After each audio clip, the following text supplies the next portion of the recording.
Origin by Don brown. அத்தியாயம் 9. அந்த சுருளுக்குள் இருந்த இருவரிடையிலும் மௌனமே நிலவியது. எனக்கு உங்கள் அறிவுரை வேண்டும். என்னுடைய வாழ்க்கையே அதில்தான் அடங்கியிருக்கிறது. ஹெட்மண்டின் வார்த்தைகள் காற்றில் கனத்து தொங்க தன் நண்பனின் கண்களில் கவலை படர்ந்திருப்பதை லெங்டன் கண்டார். ஹெட்மண்ட், என்னவாயிற்று? ஒன்றும் பிரச்சனை இல்லையே? மேலே இருந்த விளக்குகள் மீண்டும் அணைந்து எரிந்தன. ஆனால் ஹெட்மண்ட் அவற்றை புறந்தள்ளினான். இது எனக்கு குறிப்பிடத்தகுந்த வருடம் என்று அவன் கிசுகிசுப்பான குரலில் தொடங்கினான். நான் ஒரு பெரிய திட்டப்பணியில் தனியாக வேலை செய்து கொண்டிருக்கிறேன். அது ஒரு மகத்தான கண்டுபிடிப்பாக இருக்கப் போகிறது. கேட்கவே நன்றாயிருக்கிறது. கிரஷ் ஆமோதித்தான். அது உண்மைதான். இன்றிரவு அதை உலகத்துடன் பகிர்ந்து கொள்வதற்கு நான் எந்த அளவுக்கு உற்சாகத்துடன் இருக்கிறேன் என்பதை வார்த்தைகளால் விவரிக்க முடியாது. இது ஒரு மிகப்பெரிய அறிவியல் புரட்சிக்கு வழியமைக்கும். என்னுடைய கண்டுபிடிப்பு கோபர்நிக்கன் புரட்சியின் அளவுக்கு தாக்கங்களை கொண்டிருக்கும் என்று சொன்னால் அது மிகையல்ல. ஒரு கணம் தன்னுடைய விருந்து உபச்சாரிப்பாளன் விளையாடுகிறானோ என்று நினைத்தார் லெங்டன். ஆனால் ஹெட்மண்டின் பாவனை கடும் தீவிரத்துடனே இருந்தது.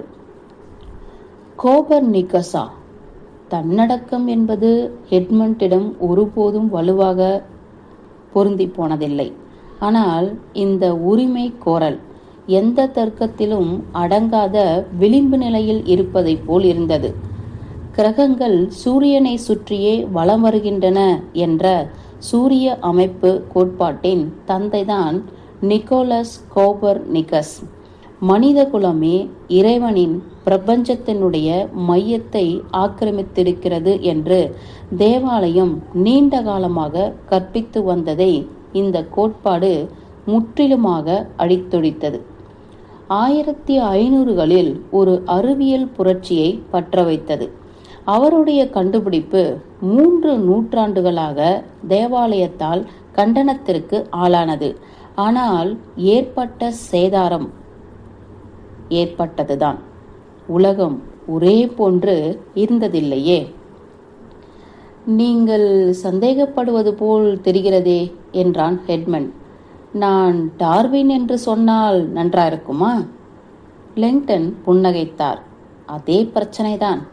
சரி, அப்படியென்றால் நான் ஒன்றை கேட்கிறேன். வரலாறு நெடுக்கிலும் மனித இனத்தால் கேட்கப்பட்டு வரும் 2 அடிப்படை கேள்விகள் என்ன? லெங்டன் அதை பரிசீலித்தார்.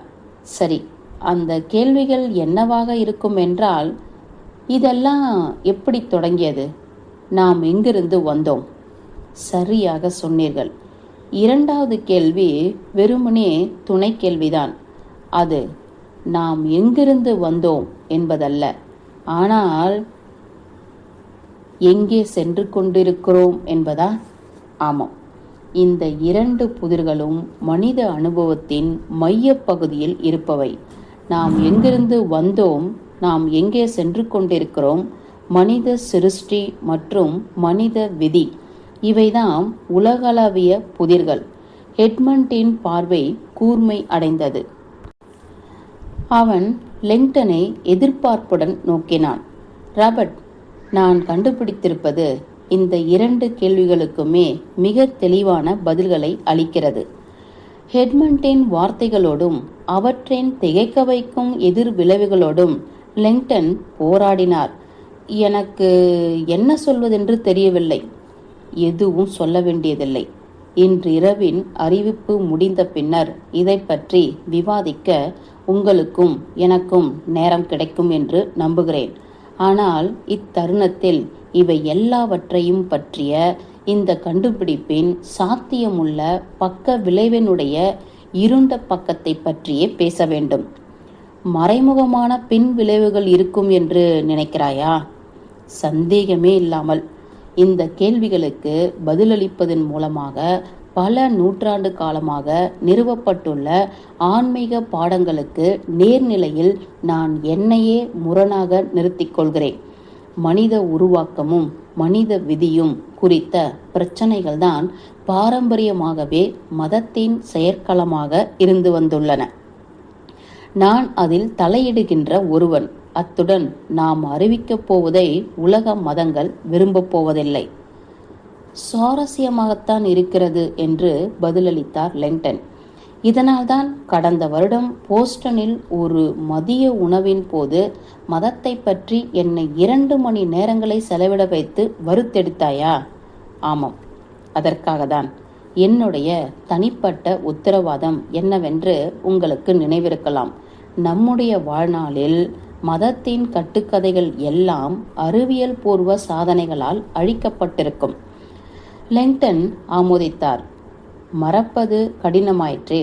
கிறிஷின் அறிவிப்பில் இருந்த துணிச்சல் லெங்டனின் காட்சி புலன் நினைவாற்றலில் வார்த்தைக்கு வார்த்தை தன்னைத்தானே அலங்கரித்து கொண்டது. தெரியும், அறிவியல் முன்னேற்றங்களையும் கடந்து ஆயிரக்கணக்கான ஆண்டுகளாக மதம் தப்பி பிழைத்துள்ளது என்றும் அது சமூகத்தில் ஒரு முக்கிய நோக்கத்தை நிறைவேற்றி வருகிறது என்றும் அதே சமயம் மதமானது பரிணமிக்குமே தவிர மரணிக்காது என்றும் எதிர்வாதம் செய்தேன். சரியாக சொன்னீர்கள். என்னுடைய வாழ்வின் நோக்கத்தை கண்டு கொண்டதாகவும் நான் உங்களிடம் கூறினேன். அதாவது மதத்தின் கட்டுக்கதையை நீக்கிவிட்டு அறிவியல் உண்மையை நிலைநாட்டுவது. ஆமாம், அவை உறுதியான வார்த்தைகள். அது குறித்து நீங்கள் கூட எனக்கு சவால் விட்டீர்களே ராபர்ட். மத கொள்கைகளுடன் முரண்படுகின்ற அல்லது அவற்றை தோண்டுகின்ற அறிவியல் உண்மையை நான் கடந்து வரும்போதெல்லாம் அறிவியலும் மதமும் 2 வேறுபட்ட மொழிகளில் ஒரே விஷயத்தை தான் சொல்ல முயற்சித்து வருகின்றன என்பதை நான் உணர்ந்து கொள்ளலாம் என்ற நம்பிக்கையில் அவற்றை மத அறிஞர்களுடன் நான் விவாதித்ததாக வேண்டும் என வாதிட்டீர்கள். எனக்கு நினைவிருக்கிறது. அறிவியலாளர்களும் ஆன்மீகவாதிகளும் இந்த பிரபஞ்சத்தை பற்றி ஒரே விதமான புதிர்களை விவரிக்க வெவ்வேறு சொற்பதங்களைத்தான் பயன்படுத்தி இருக்கின்றனர். சொற்பொருள்களில்தான் மோதலே தவிர கருப்பொருளில் அல்ல. ஆம், நான் உங்களுடைய அறிவுரையைதான் பின்பற்றினேன் என்றான் கிரிஷ். என்னுடைய சமீபத்திய கண்டுபிடிப்பை பற்றி ஆன்மீக தலைவர்களுடன் ஆலோசனை செய்தேன். அப்படியா? உங்களுக்கு உலக மதங்களின் பாராளுமன்றத்தை பற்றி தெரியும் தானே? ஆமாம், மதங்களுக்கு இடையிலான நம்பிக்கையை பற்றிய உரையாடலை மேம்படுத்தும் அந்த குழுவின் முயற்சிகளின் மீது லெங்டன் பெரும் மதிப்பு வைத்திருந்தார். எதிர்பாராத வகையில் என்றான் கிரிஷ், இந்த வருடம் அந்த பாராளுமன்றம் பார்சிலோனாவுக்கு வெளியே என்னுடைய வீட்டில் இருந்த 1 மணி நேர தொலைவில் இருக்கும் மான்செராட் அபேயில் தங்களுடைய கூட்டத்தை நடத்தியது. அற்புதமான இடம் என்று லெங்டன் நினைத்து கொண்டார். பல வருடங்களுக்கு முன்னர் அந்த மலை உச்சியில் இருக்கும் புனித தலத்திற்கு அவர் சென்று வந்திருக்கிறார். நான் இந்த முக்கியமான அறிவியல் அறிவிப்பை வெளியிட திட்டமிருந்த அதே வாரத்தில்தான் அதுவும் நடக்கப் போவதாக கேள்விப்பட்டேன். எனக்கு தெரியவில்லை. அது கடவுளிடமிருந்து வந்த அறிகுறியாக இருக்கலாமோ என்று வியந்தாயா? கிரிஷ் சிரித்தான். ஏதோ அப்படிப்பட்ட ஒன்று. அதனால்தான் நான் அவர்களை அழைத்தேன். லெங்டன் ஆர்வமானார். மொத்த பாராளுமன்றத்தையுமா அழைத்திருந்தாய்? இல்லை, அது மிகவும் ஆபத்தானது. நானாகவே அறிவிக்கும் முன்னர் அந்த தகவல் கசிந்து விடுவதை நான் விரும்பவில்லை. அதனால் இந்த சந்திப்பை 3 பேர்களுடன் நடத்தவே திட்டமிட்டேன். அவர்கள் கிறிஸ்துவம், இஸ்லாம் மற்றும் யூத மதங்கள் ஒவ்வொன்றில் இருந்தும் வந்த 3 பிரதிநிதிகள். நாங்கள் 4 பேரும் ஒரே நூலகத்தில் தனியாக சந்தித்தோம். அந்த நூலகத்திற்கு உள்ளே அவர்கள் உன்னை அனுமதித்தது வியப்பாக இருக்கிறது என்று ஆச்சரியப்பட்டார் லெங்டன். அது ஒரு பாதாள அறை என்று கேள்விப்பட்டிருக்கிறேன். தொலைபேசிகளோ கேமராக்களோ குறுக்கிடுனர்களோ இல்லாத ஒரு பாதுகாப்பான சந்திப்பிடம் வேண்டுமென்று நான் தான் அவர்களிடம் சொல்லியிருந்தேன். அவர்களிடம் எதையும் சொல்வதற்கு முன்னதாகவே இந்த விஷயம் குறித்து அமைதி காக்க வேண்டும் என சத்திய பிரமாணமும் பெற்றுக்கொண்டேன். அவர்களும் அதற்கு உடன்பட்டனர். இன்று வரை என்னுடைய கண்டுபிடிப்பை பற்றி எதையேனும் தெரிந்து கொண்டவர்கள் இருக்கிறார்கள் என்றால் அது அவர்கள் மட்டும்தான். அற்புதம்! நீ அவர்களிடம் சொன்னபோது அதற்கு அவர்கள் எப்படி எதிர்வினையாற்றினார்கள்? கிரிஷ் வெட்கப்படுவது போல் தெரிந்தான். என்னால் அதை முழுமையாக சமாளிக்க இயலாமல் போயிருக்கலாம். உங்களுக்கே தெரியுமே ராபர்ட், என்னுடைய உணர்வுகள் கிளர்ந்தெழும்போது என்னால் சாதுரியமாக நடந்து கொள்ள முடியாது. ஆமாம், நீ கூர் உணர்வு பயிற்சி எடுத்துக்கொள்ளலாம் என்று நானே படித்திருக்கிறேன் என்று சிரித்தபடியே கூறினார் லிங்டன். ஸ்டீவ் ஜாப்ஸ் மற்றும் பல தொலைநோக்கு பார்வையுள்ள மேதாவிகளைப் போல. அதனால் என்னுடைய வெளிப்படையாக பேசும் இயல்பினால் எங்களுடைய உரையாடலை உண்மையை உள்ளபடி சொல்லிவிடுவதன் மூலமே தொடங்கினேன். அதாவது, நான் மதத்தை எப்பொழுதுமே வெகுஜன ஏமாற்று படிவமாகவே கருதி வந்திருக்கிறேன். ஒரு அறிவியலாளராக கோடிக்கணக்கான அறிவார்ந்தவர்கள் தங்களை ஆற்றுப்படுத்தி வழிகாட்டுவதற்கு தங்களுக்குரிய இறை நம்பிக்கையை நம்பியிருக்கிறார்கள் என்ற உண்மையை ஏற்றுக்கொள்வது எனக்கு கடினமாக இருக்கிறது என்றேன்.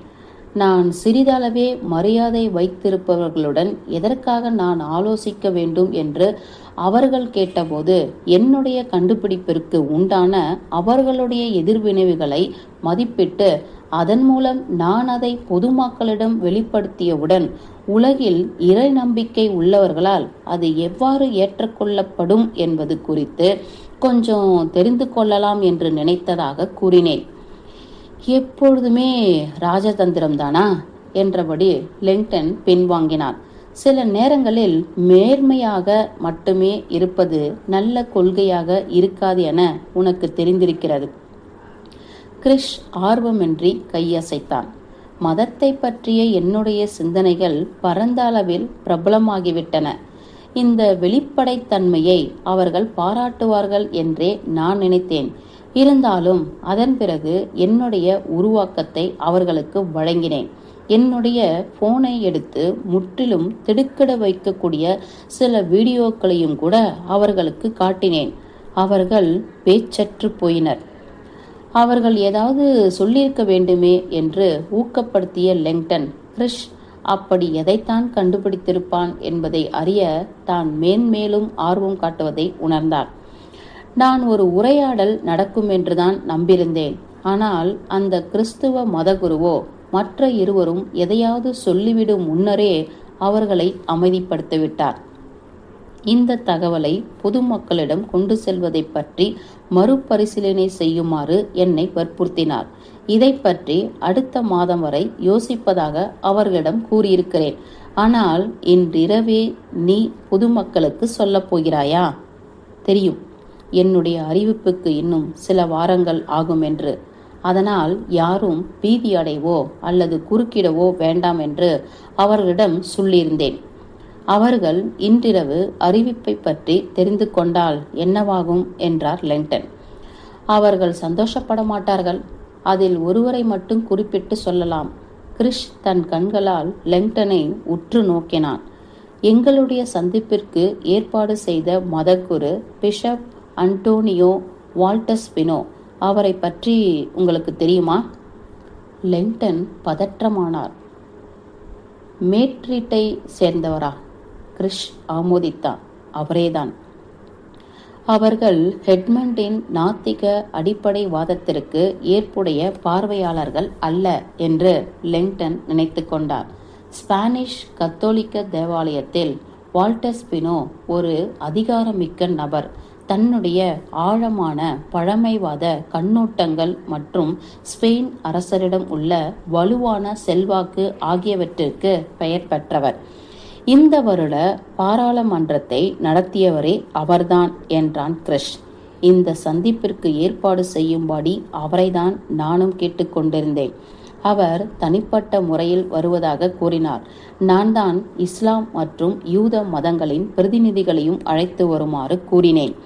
மேலே இருந்த விளக்குகள் மறுபடியும் மங்கி போயின. கிரிஷ் பலத்த பெருமூச்சு விட்டான்.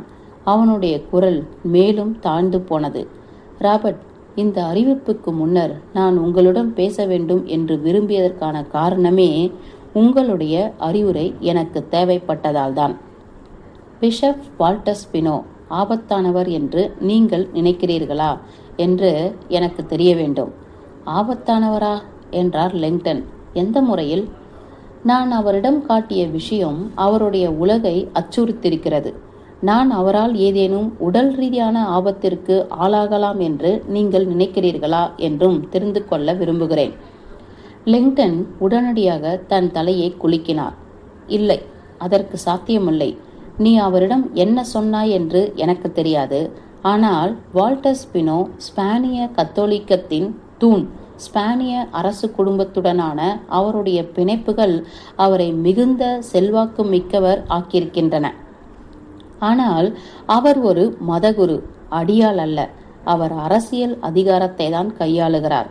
அவர் வேண்டுமானால் உனக்கு எதிரியாக கடிந்துரைத்து போதனை செய்யலாம்.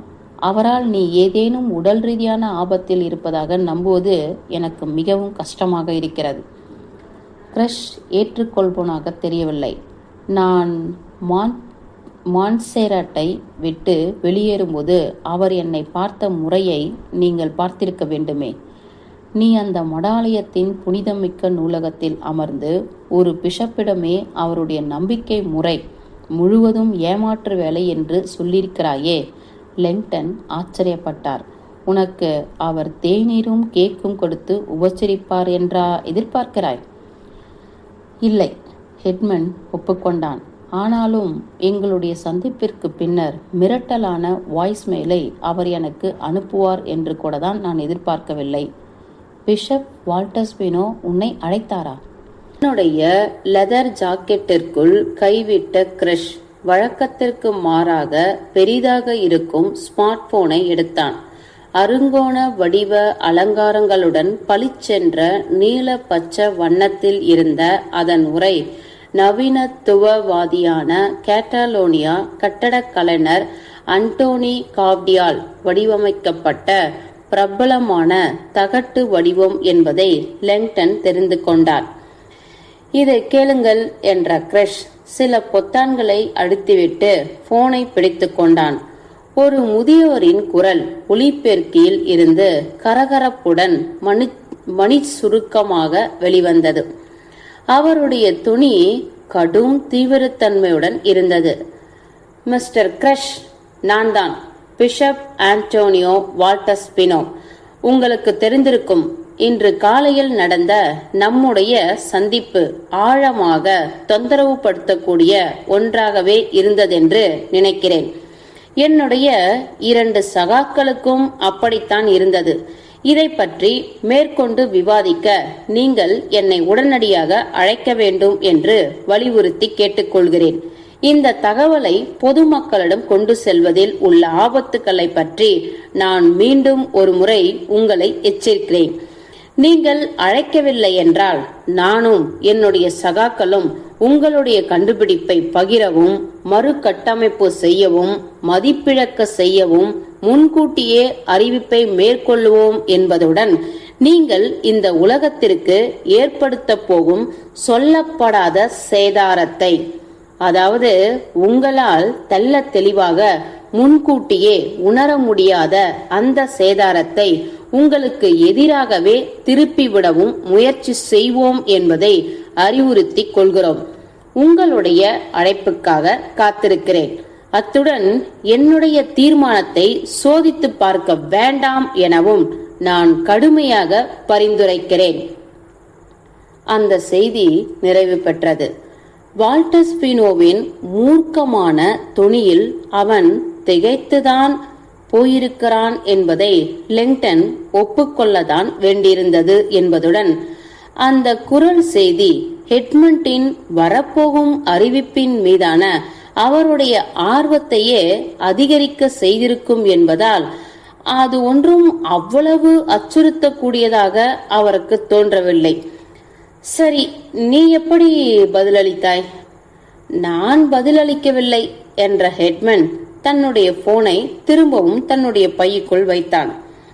இதை நான் ஒரு வெற்று மிரட்டலாகத்தான் பார்க்கிறேன். அவர்கள் இந்த தகவலை புதைக்கவே விரும்புகிறார்கள் என்பதுடன் தங்களுக்குள்ளேயே கூட அறிவித்துக் கொள்ளவும் விரும்பவில்லை என்பதையும் உறுதிப்படுத்திக் கொண்டேன். மேலும் இன்றிரவே அறிவித்தல் என்ற திடீர் நேர மாற்றம் அவர்களை ஆச்சரியத்தில் ஆழ்த்தப் போகிறது. அதனால் அவர்கள் முன்கூட்டிய நடவடிக்கை எடுப்பது பற்றி நான் அதிகப்படியாக கவலைப்படவில்லை என்று சற்று இடைவேளை விட்ட அவன் லெங்டனை பார்த்தான். இப்பொழுது எனக்கு சரியாக தெரியவில்லை, அவருடைய குரலில் உள்ள ஏதோ ஒரு தொனி என்னுடைய மனதிலே இருந்து கொண்டிருக்கிறது. நீ இங்கே ஆபத்தில் இருப்பதாகவா கவலைப்படுகிறாய் இன்று இரவிலா? இல்லை இல்லை, விருந்தினர் பட்டியல் தீவிரமான கட்டுப்பாட்டில் தான் உள்ளது. இந்த கட்டடம் பிரமாதமான பாதுகாப்பு அம்சம் கொண்டது. நான் பொதுமக்களிடம் அறிவித்தவுடன் என்ன நடக்கும் என்பது பற்றி தான் அதிகம் கவலைப்படுகிறேன். அதை குறிப்பிட்டு அமைக்க ஹெட்மன் சற்றே வருத்தப்படுவது போல் காணப்பட்டான். இது சின்னத்தனமானதுதான். நிகழ்ச்சிக்கு முந்தைய பதற்றங்கள். உங்களுடைய உள்ளார்ந்த எண்ணத்தை பெறவே விரும்புகிறேன். பேரளவு அக்கறையுடன் லெங்டன் தன்னுடைய நண்பனை ஆராய்ந்தார். ஹெட்மன் வழக்கத்திற்கு மாறாக வெளிரி போய் பிரச்சனையில் இருப்பது போல காணப்பட்டான். வால்டர் ஸ்பினோவை நீ எந்த அளவுக்கு கோபப்படுத்தியிருந்தாலும் அவர் உன்னை ஆபத்திற்கு உள்ளாக்க மாட்டார் என்றே என்னுடைய உள்மனம் சொல்கிறது. விளக்குகள் இப்பொழுது அவசர கதியில் அணைந்து எரிந்தன. சரி, நன்றி. கிரஷ் தன்னுடைய கடிகாரத்தை பார்த்தான். நான் போயாக வேண்டும். ஆனால் நீங்களும் நானும் பின்னர் சந்திக்கலாமா? இந்த கண்டுபிடிப்பின் சில அம்சங்களை பற்றி மேற்கொண்டு உங்களுடன் விவாதிக்க விரும்புகிறேன். நிச்சயமாக. நல்லது. இந்த அறிவிப்புக்கு பின்னர் குழப்பங்கள் ஏற்படலாம். அதனால் அந்த அமளியில் இருந்து வெளியே வந்து பேசுவதற்கு உங்களுக்கும் எனக்கும் தனிமையான ஒரு இடம் வேண்டும். ஒரு பிசினஸ் கார்டை எடுத்த எட்மண்ட் அதன் பின்பக்கத்தில் எழுதத் தொடங்கினான். இந்த அறிவிப்புக்கு பின்னர் ஒரு வாடகைக்காரை பிடித்து இதை அந்த ஓட்டுநரிடம் கொடுங்கள். உங்களை எங்கே அழைத்து செல்ல வேண்டும் என்று உள்ளூர் ஓட்டுநர் யாருக்கு வேண்டுமானாலும் தெரியும். அவன் லெங்டனிடம் அந்த அட்டையை கொடுத்தான். அதன் பின்பக்கத்தில் ஒரு உள்ளூர் ஹோட்டல் அல்லது ரெஸ்டாரண்டின் முகவரி இருக்கும் என்றுதான் லெங்டன் எதிர்பார்த்தார். பதிலாக அதில் காணப்பட்டது ஒரு மறை குறியீடு போல் தோன்றியது. Bio EC 346. எனக்கு புரியவில்லை. இதையா ஒரு உள்ளூர் வாடகை கார் ஓட்டுநரிடம் கொடுப்பது? ஆமாம், எங்கே போக வேண்டும் என்று அவருக்கு தெரியும். உங்களை எதிர்பார்த்திருக்கலாம் என அங்குள்ள காவலாளியிடம் சொல்லிவிடுகிறேன். நானும் முடிந்தவரை சீக்கிரமாக வந்து சேர்கிறேன். காவலாளியா? புருவத்தை நெறித்த லெங்டன், பயோ EC 346 என்பது ஏதாவது ரகசிய அறிவியல் சங்கத்தின் மறை குறியீட்டு பெயராக இருக்கும் என்றே நினைத்தார். இது ஒரு விசித்திரமான எளிய மறை குறியீடுதான் நண்பரே என்று அவன் கண்ணடித்தான். உங்களை போன்றவர்களால் அதை எளிதில் கண்டுபிடித்து விட முடியும். அப்புறம் நீங்கள் எங்கும் போய்விட முடியாது. இன்றிரவு என்னுடைய அறிவிப்பில் நீங்கள் முக்கிய பங்காற்றப் போகிறீர்கள். லெங்டன் ஆச்சரியப்பட்டார். என்ன மாதிரியான பங்காற்றுவது? கவலைப்படாதீர்கள், நீங்கள் எதுவுமே செய்ய வேண்டியதில்லை. அத்துடன் அந்த சுழலின் வெளியேறும் வழியை நோக்கி அந்த தளத்தின் குறுக்கே நடந்து சென்றான் ஹெட்மன் கிரஷ். நான் மேடைக்கு பின்பக்கமாக செல்ல வேண்டும். ஆனால் வின்ஸ்டன் உங்களுக்கு வழிகாட்டுவான். கதவு வழியில் சற்றே நிதானித்த அவன் பின்னால் திரும்பினான். இந்த நிகழ்ச்சிக்கு பிறகு உங்களை பார்க்கிறேன். வால்டர் ஸ்பினோ பற்றி நீங்கள் சொன்னது சரியாக தான் இருக்க வேண்டும் என நம்புகிறேன். அமைதியாக இரு எட்மண்ட். உன்னுடைய அறிவிப்பில் கவனம் செலுத்து. மத குருமார்களிடம் இருந்து உனக்கு எந்த ஆபத்தும் வராது. லெங்டன் அவனுக்கு உறுதியளித்தார். கிரிஷ் ஏற்றுக்கொண்டவனாக தெரியவில்லை. நீங்கள் வேறு மாதிரி உணரலாம் ராபர்ட். நான் சொல்லப்போவதை கேட்கும்போது. அத்தியாயம் 9 முடிந்தது.